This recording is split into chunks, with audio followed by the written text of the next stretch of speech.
Olá, hoje no Via Brasil vamos falar de uma figura controversa na história do país. Lampião, agricultor, justiceiro, bandido, herói do sertão e inspiração para aboios e literatura de cordel. O repórter Francisco José foi à Serra Talhada, em Pernambuco, a cidade que vive da fama de Lampião. São livros, músicas e encenações sobre a vida e a morte do cangaceiro, que nasceu nessa cidade do sertão conhecida como a capital do chachado.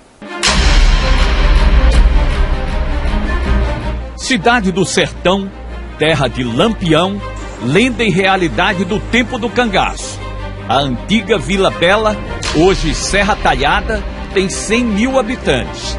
Mas o progresso não diminuiu a sua história do passado, ligada à valentia dos cabras machos sertanejos, 75 anos depois da morte de seu filho mais ilustre, Virgulino Ferreira, o Lampião, até hoje cantado em verso, prosa e aboio. Ei, meu sertão,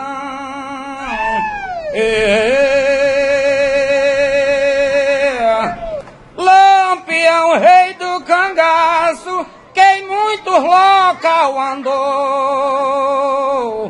Foi honesto e verdadeiro, também foi agricultor, andou pelo mundo inteiro. Que Lampião foi vaqueiro e honrado por onde andou. Na antiga estação ferroviária, o Museu do Cangaço tem relíquias que contam a história do maior personagem do folclore sertanejo, a história de Lampião.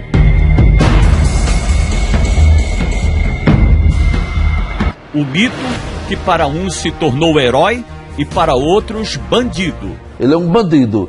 Agora, o comandante da Força Pública de Pernambuco, o coronel Teófanes Torres, que vendia arma e munição para Lampião, ele é o quê? O coronel Cornélio Soares, daqui de Serra Talhada, que tinha a obrigação também de defender a cidade. Fazia comércio com Lampião, comércio de arma e munição. O coronel Cornélio Soares é nome de avenida com direito a busto, é nome de escola. Então, nós precisamos pesar e medir de uma forma justa para a gente ver quem era bandido e quem é herói nessa história. No cartaz, o governo da Bahia oferecia 50 mil contos de réis para quem contribuísse com a captura ou morte do cangaceiro Lampião. Ele era procurado em 7 estados do Nordeste, mas ao mesmo tempo foi chamado pelo padre Cícero e promovido a capitão do Exército Patriótico que defendia o governo contra os revoltosos da Coluna Prestes. Em 1926, a Coluna Prestes estava entrando no Nordeste pelo sul do Piauí e o deputado federal Floro Bartolomeu, orientado pelo presidente da República, Arthur Bernardes, numa articulação junto ao padre Cícero, mandaram chamar Lampião e ofereceram a ele uma patente de capitão do Exército Patriótico. Ele aceitou, recebendo arma, munição e o induto para ele e todos os seus homens. Em troca, ele combateria os revoltosos, a Coluna Prestes. Com armas e munição, o bando de Lampião invadiu cidades, saqueou fazendas, enfrentou as volantes policiais em acirrados combates, torturou e matou muita gente. Estas eram as armas mais autênticas usadas pelos cangaceiros. No início, a velha espingarda de carregar pelo cano. Era um tiro e uma carreira. Eles tinham que disparar e levava muito tempo para carregar. Depois, eles passaram a usar rifles de repetição, como este aqui, muito antigo. Mas, como dava 7 ou 8 tiros, aumentou o número de mortes. Só que a arma mais tradicional dos cangaceiros era esta, o punhal. E muitos deles usavam punhais que mais pareciam espadas, como este. Usavam na cintura. Mas Lampião deixou também uma grande contribuição como tema da literatura de cordel. Se tornou personagem da cultura nordestina. Muitos livros foram escritos sobre sua história. O cinema imortalizou suas andanças pelos sertões como foragido. Foi perseguido na Caatinga até a morte e deixou a sua participação também na música. Serra Talhada, a capital do chachado, onde o chachado, que foi a dança criada pelos cangaceiros, é preservada na escola pelos grupos folclóricos, pelos eventos, tem sempre um grupo de chachado se apresentando, com a musicalidade do cangaço que tem em Serra Talhada, com a poesia do cangaço.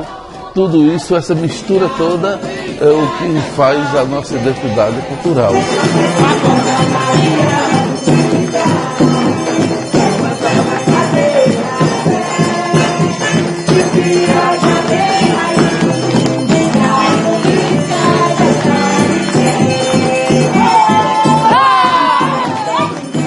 O fato de Lampião ser de Serra Talhada, ter nascido aqui, foi a maior fonte de inspiração para que a gente criasse o grupo de chachado Cabras de Lampião. A gente sentia que Serra Talhada precisava dar mais norte a essa questão do cangaço a partir da figura de Lampião. E aí a ideia foi a gente mostrar justamente o lado cultural que Lampião deixou para a gente, que foi o chachado. Seu Luiz Andrelino Nogueira, 94 anos de idade, é da família que no passado foi inimiga de Lampião. Ele conta que quebrou a cabaça de Lampião e pensou que ia morrer. Quando eu cheguei lá, enchi o tanque, a cabaça dele, aí no que eu fui